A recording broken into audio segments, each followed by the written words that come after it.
Namo Shakyamuni Buddha. So today we continue to study about the light of Buddha. And the last time we study about how the Buddha went back to his kingdom and taught his fathers as well as his relatives.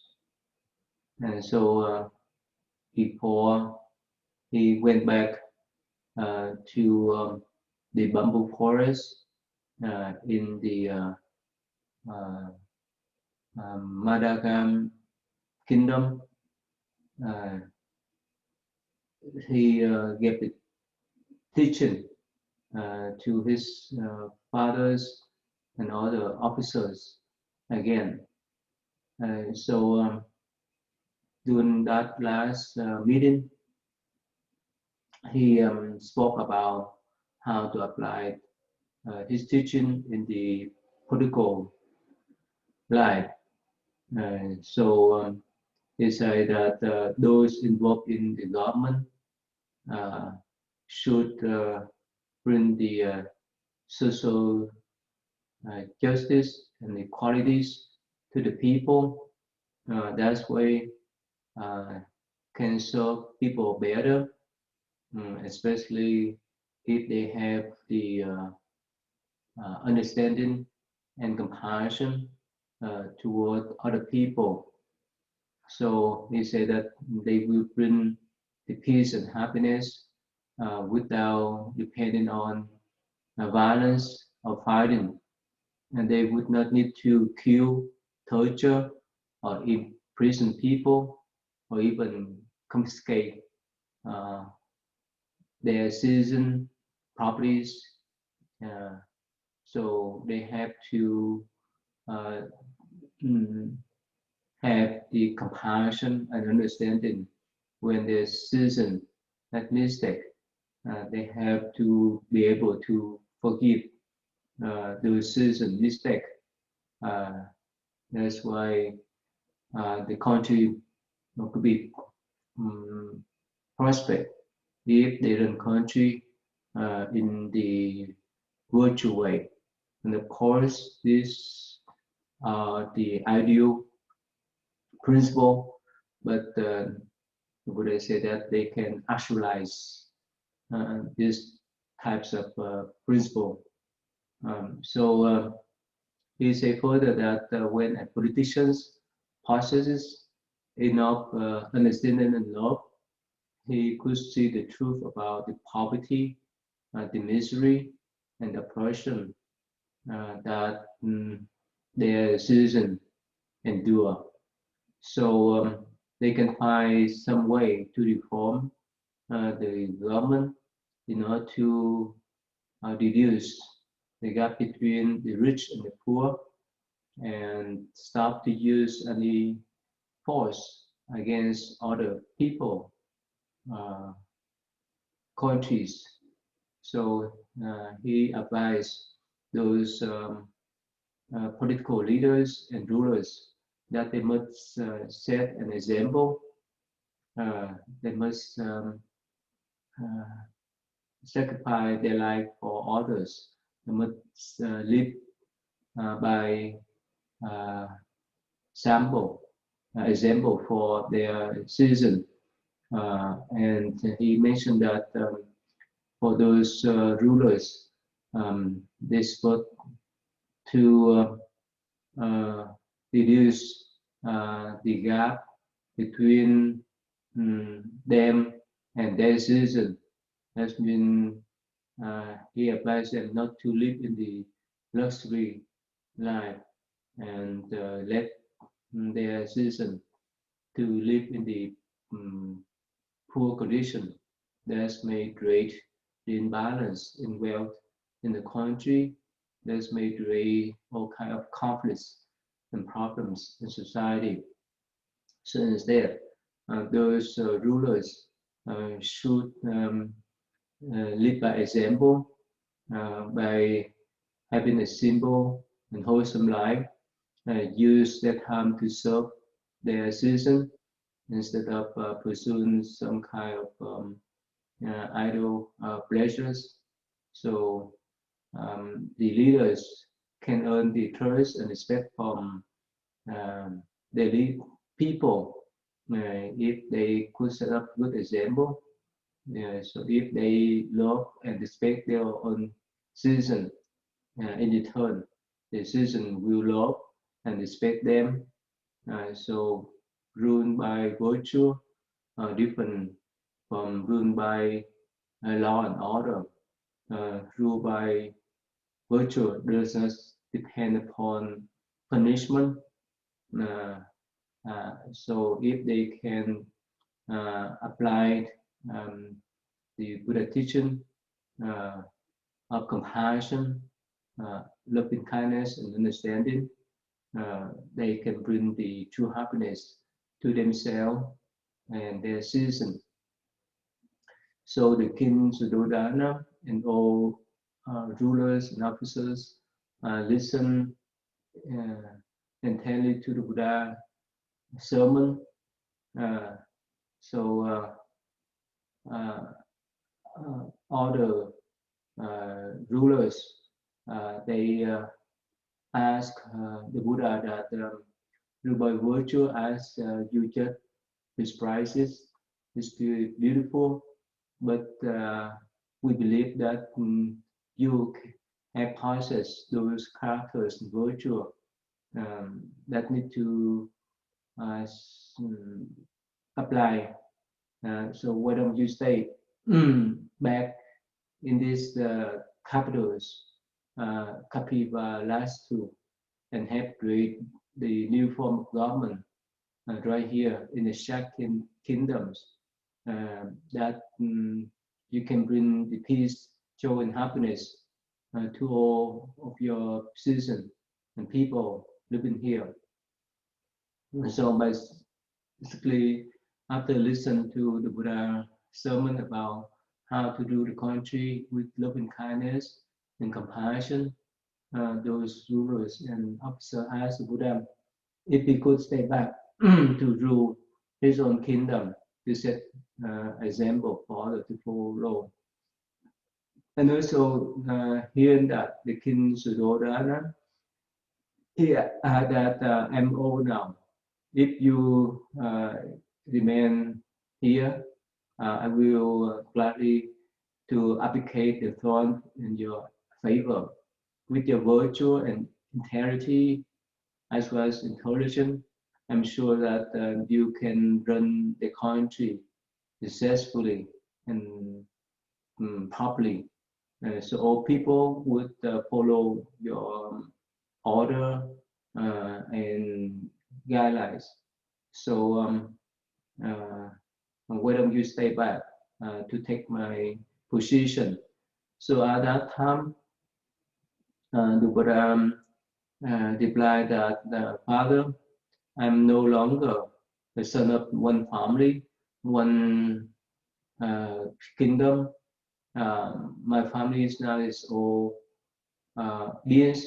My home is the earth, and my position is that of a monk who depend on the generosity of others.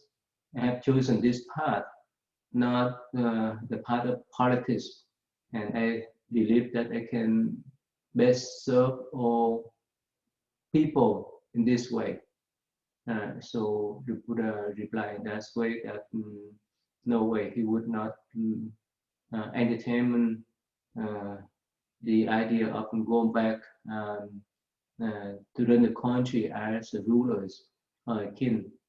He preferred to stay as a monk, and this for him the best serve for his people. So the Buddha mentioned further that for the kings, the rulers, and the leaders of the country, they must abide the 5 precepts. So they are no killing, no stealing, no excessive misconduct, no lying, and no taking intoxicant. As long as they apply those 5 precepts in their life, the families and society be in harmony and peaceful. So because those precepts are the foundation of a happy families and a peaceful society. And so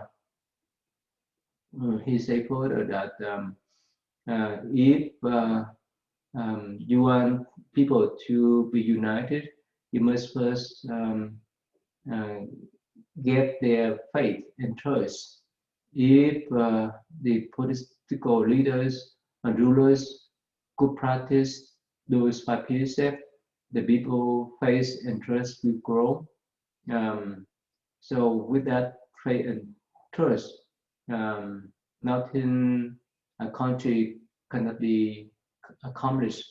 So peace, happiness, and so equality will be assured.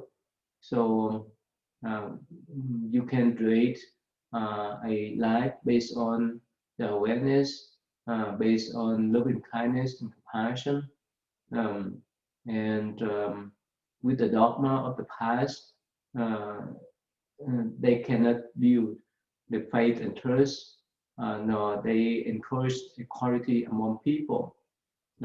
You should abide and follow the path of uh, loving kindness, compassion, and awakening to help people to go to that proper path.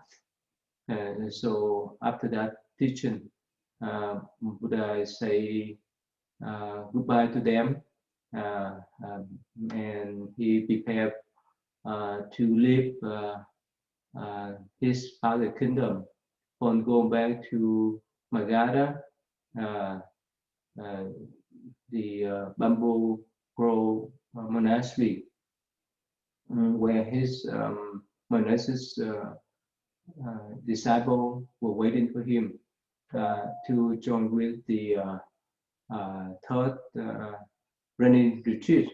And of course, he assured them that he would come back later on in the future.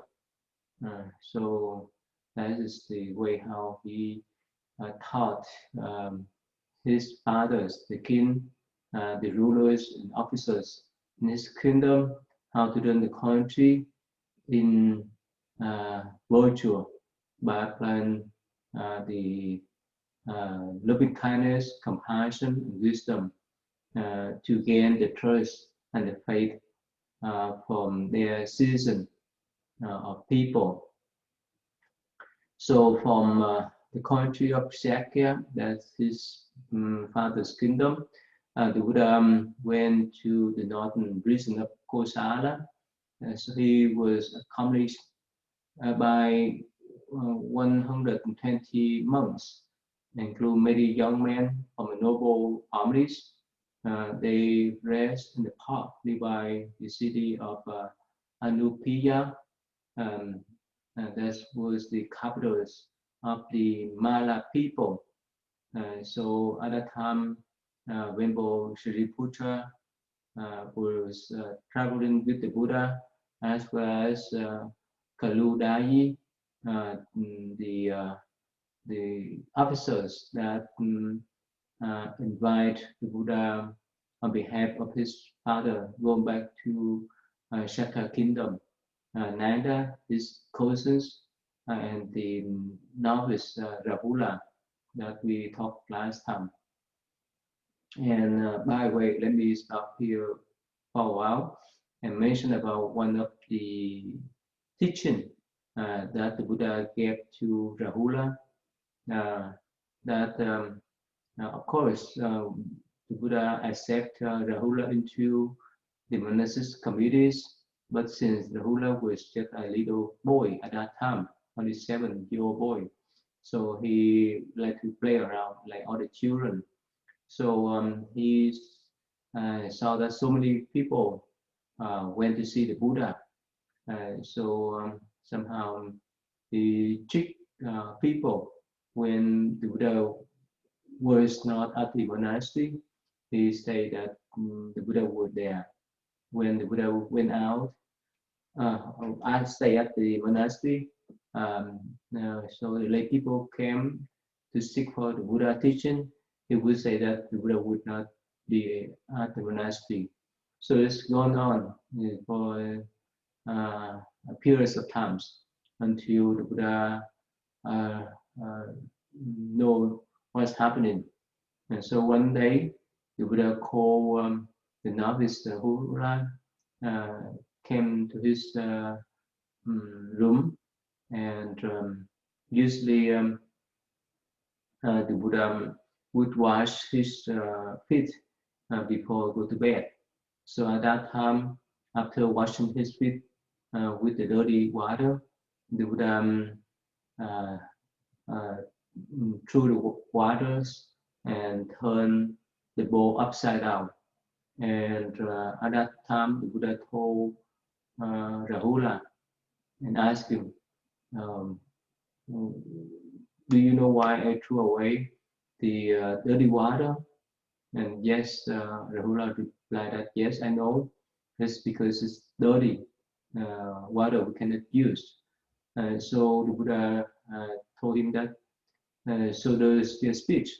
If you tell lie, if you play around, people would not trust you. People would stay away from you if you still tell lie. So from that time on, the whole would not make any wrongdoing anymore. So go back to the story. So less than a month after the Buddha depart from the city of Kapilavatthu, two young men from the Sakya clans of the wealthy family, also considered to become a monk.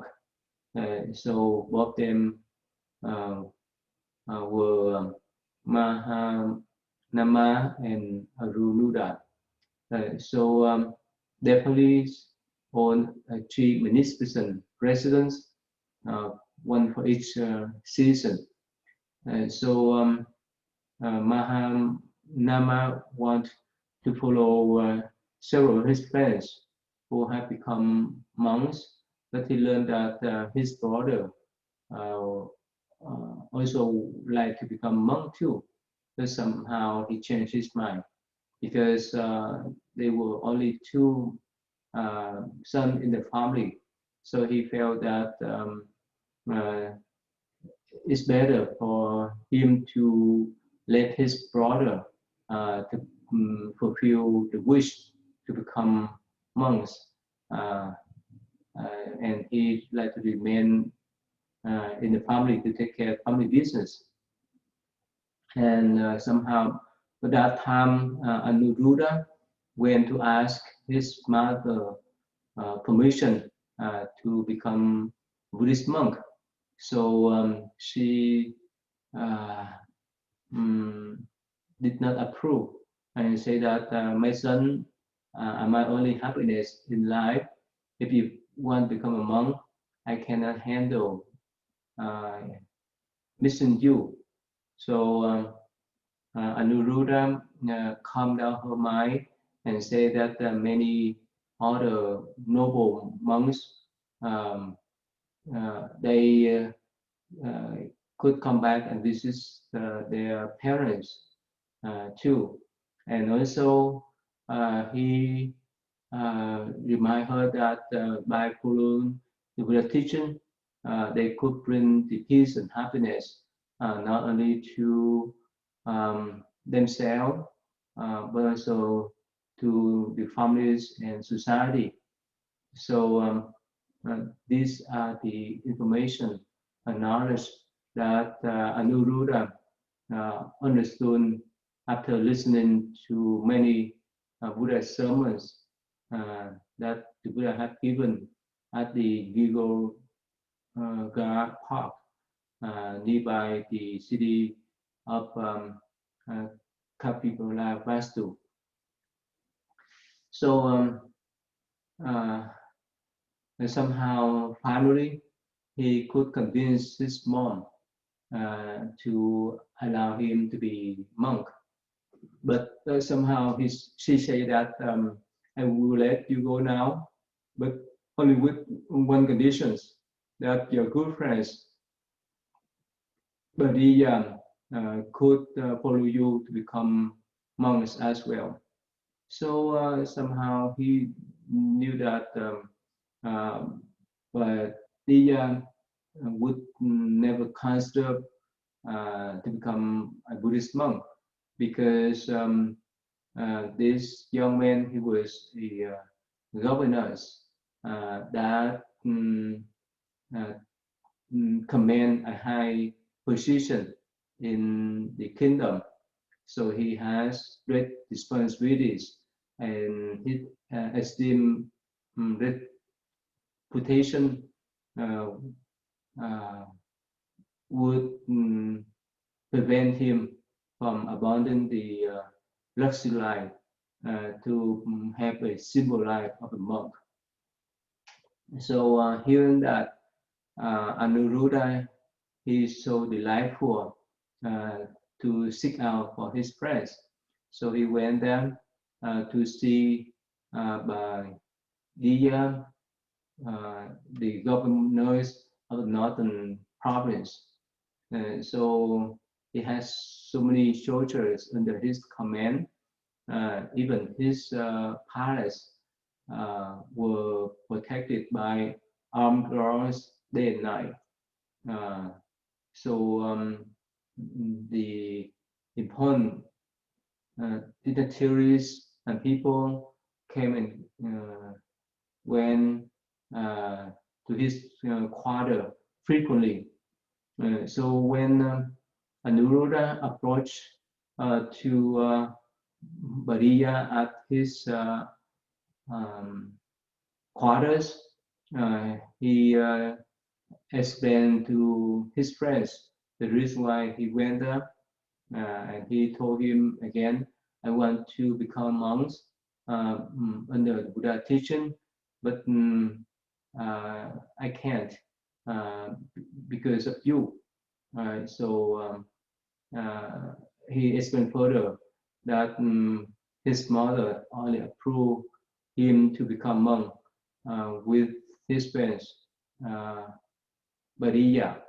So that's why he said that he came here to seek the help from his friends, so that he could have a chance to become a monk.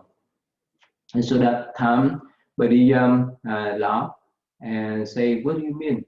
How do I ever prevent you from become a monk? So I would not do those to you. I would be happy to help you to fulfill your wish. So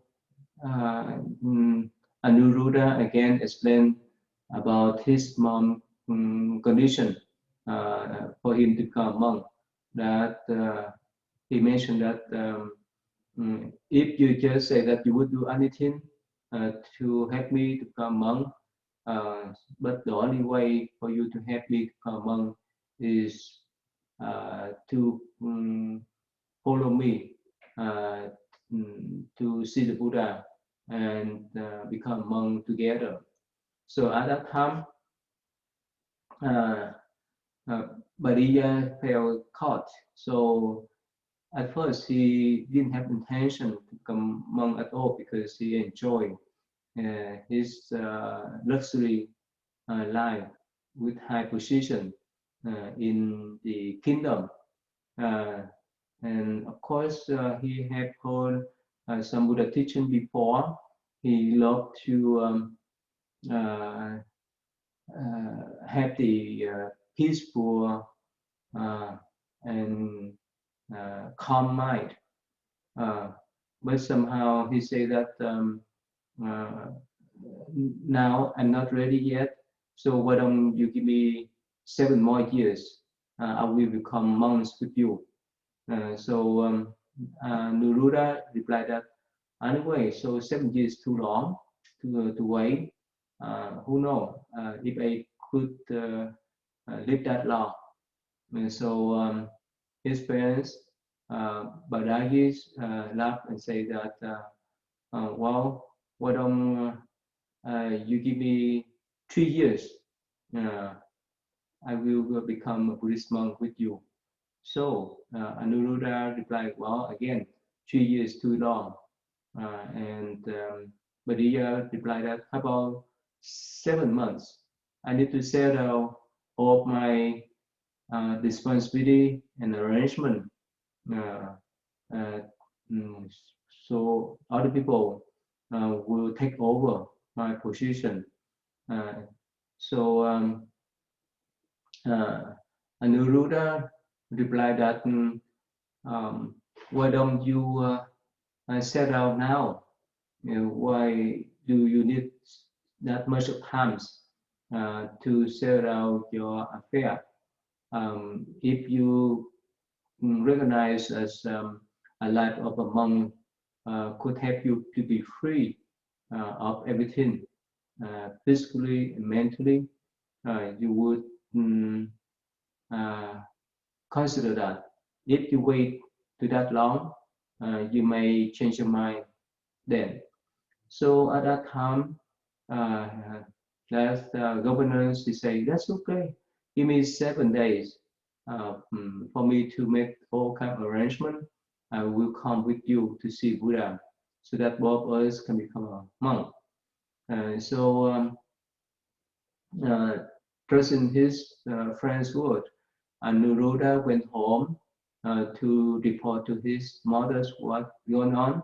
And of course, his mother is so surprised that she could not think that the governor, Bariya, would make that type of promise easily to let go of the important position in the kingdom to become a symbol Buddhist monk.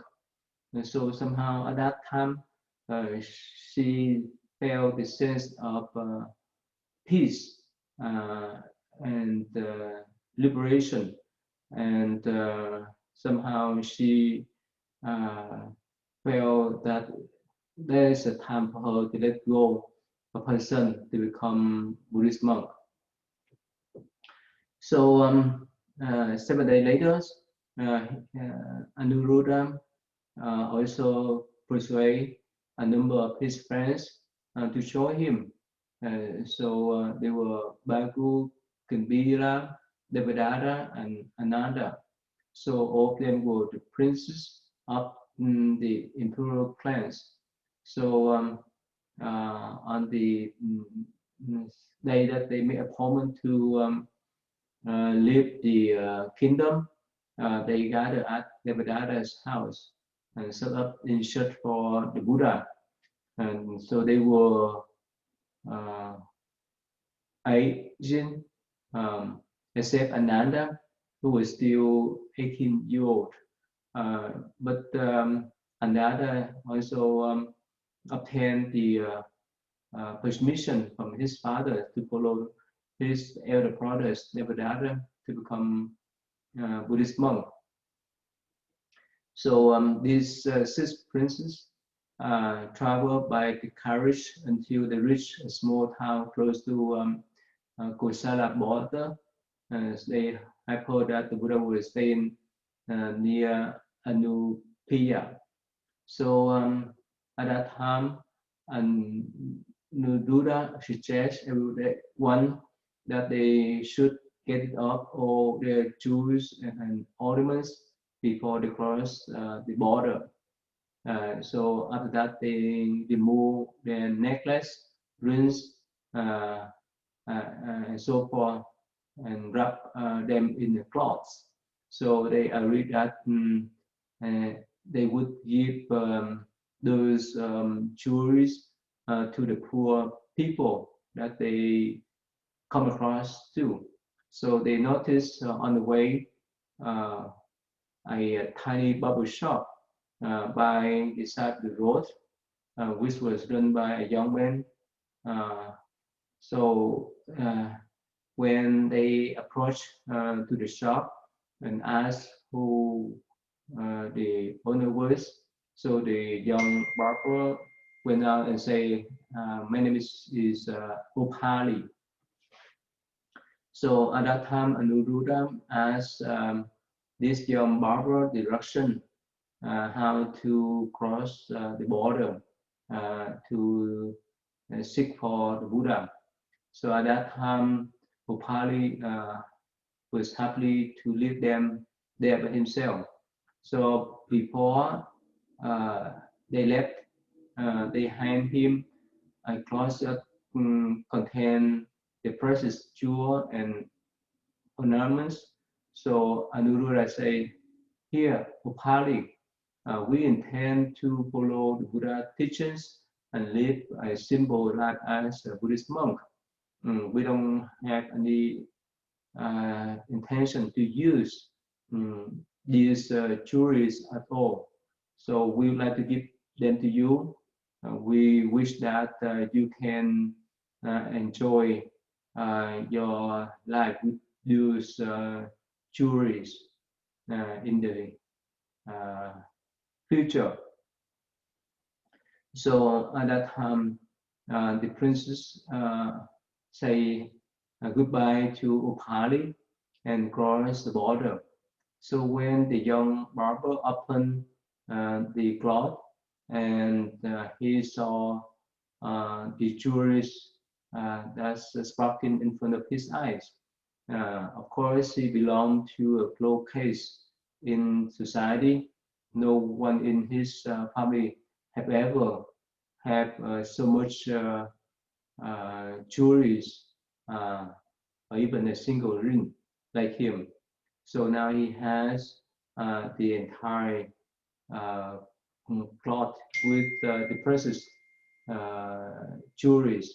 So instead of being happy, he was suddenly uh, felt panic because he concerned that if many people know that he had this type of jewelries, they would come to harm him, to get those jewelry for him.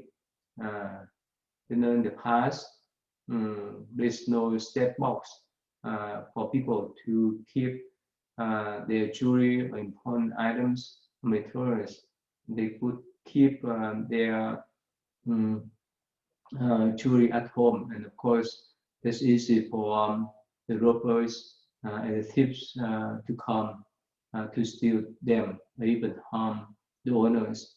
So at that time, Upali, he has the impression that even those young noblemen would let go of the wealth to become Buddhist monk. So even they came to seek for the Buddha regardless of the danger or the burden. They still want to follow the Buddha teachings. How much more he was a young man in the low class. How could he attach to those jewelry? So suddenly he also want to put aside those jewelries and follow the noblemen's in pursuit of true peace, joy, and liberation. So without any moment of hesitation, he hung that cloth of jewelry on the nearby branch of the trees for the passenger to pick up and claim. And then he crossed the border to catch up with those young noblemen who are going to see the Buddha to become a Buddhist monk. So at that time, while they were walking, somehow they saw Upali approaching to them, and Devadatta asked them, why are you running after us? Where were the bundle of germs that we have given to you? So Upali explained that he had tied that bundle to a tree so that whoever comes first could claim that kind of jewelries. He didn't feel safe for such uh, rich overnight, and he just want to join them to become Buddhist monk under the guidance of Buddha. And at that time, some of the noblemen, because of their bias, they would not like to let him to join in, but somehow Anuruddha, he reminded him that because the Buddha thought that everyone has the right and potential to attain liberation. It's like many rivers flowing to the sea without any kind of discriminations. So we might be born into different classes. When we join in with the monastic communities, of us will be brothers with no distinction and differences. So at that time, because of uh, Anuruddha explanations, of the noblemen agree to let Gopali to join with the groups so that they could head north to seek for the Buddha. So when they reach to Anupiya on the next day, they were told that the Buddha would stay in at a forest 2 miles northeast of the city. So again, they make their way to that forest and met the Buddha. So but he spoke on behalf of the whole groups, and hearing their good intention, the Buddha accept their request and ordain them as a Buddhist monk. But in the groups of these noblemen, they say that we would like to ask Upali to be ordained first. We bow to Upali as our elder brothers in the Dharma, so that we could let go of the false pride and discrimination that have remained between everyone of us.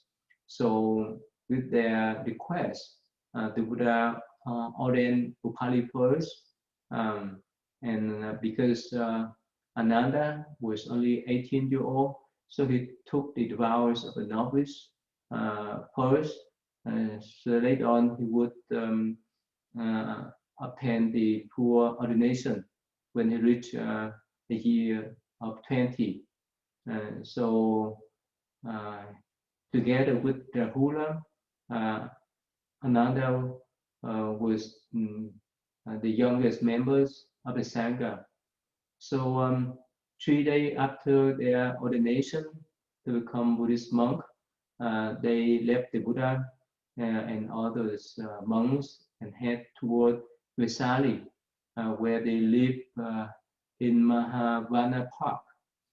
After that, it would took them few more days to reach to the bamboo grove, a monastery in the Raja Gaha.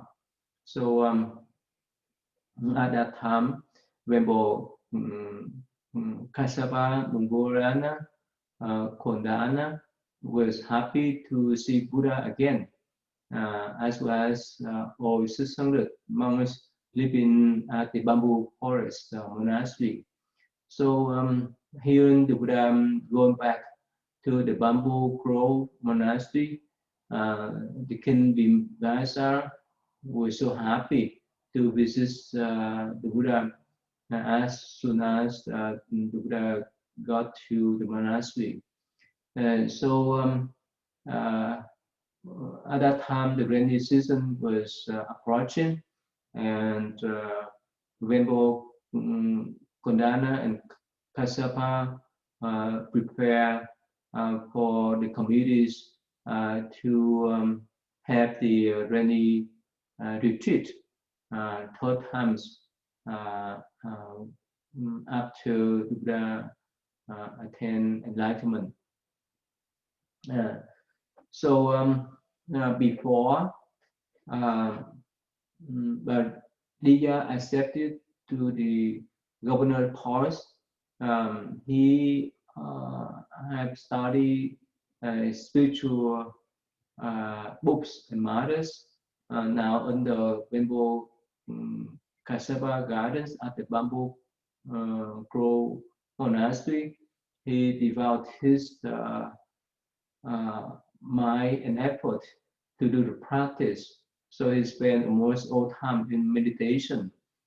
He preferred to sleep under the trees instead of sleeping in the hut. So one night, while he was sitting in meditation beneath a tree, he experienced a great bliss of happiness that go beyond his explanation. So he explained himself that, oh, happiness, oh, happiness. So another monk sitting nearby heard what Badiya called out. So the next morning, that monk reported to Buddha that Lord, last night, while we were sitting in meditation, I heard the monk Badiya suddenly call out, I'm so happy, I'm so happy. So it appeared that he missed something that he left behind. So I thought it's best to tell you. So here the monk complained. So the Buddha called out Bariya after finish the lunch later on. And so the Buddha asked him, late last night when we was sitting in meditation, did you call out, I'm so happy, I'm so happy? So Bariya put the palm together and replied to the Buddha, teacher, last night I didn't call out those words. So the Buddha asked Buddha, can you explain why? So the Buddha say, the monks say that, teacher, when I was a governor, even I lived a life of fame, power, and wealth. Everywhere I went, I was protected by soldier. My palace was never without any armed guard day and night. But somehow I never felt a moment upset. I constantly live with fear and anxiety. But now I can walk and sit freely in the deep forest. I don't have any fear and anxiety at all like before. So instead, I feel calm, at ease, peace, and joy, so as I never felt before. So I live the life of a simple monk that bring me such great happiness and contentment. I'm no longer afraid of anyone that may assassinate me or lose anything. I'm so happy as a deer roaming freely in the forest. So that's why last night, while I was sitting in meditation, this came so clear to me as I'm so happy. So please forgive me any disturbance. I kept close to other nearby monks. So the Buddha praised this monk Badiya before the communities. It's so wonderful. You have made great effort on the part of self-containment and detachment. That's why peace and joy come to you. Uh, and this kind of peace and joyfulness, uh, it comes from within your mind. That's free of all anxiety and worriness. Since time is up, let me stop here today. And next time I will discuss further. Nam Mô Shakyamuni Buddha.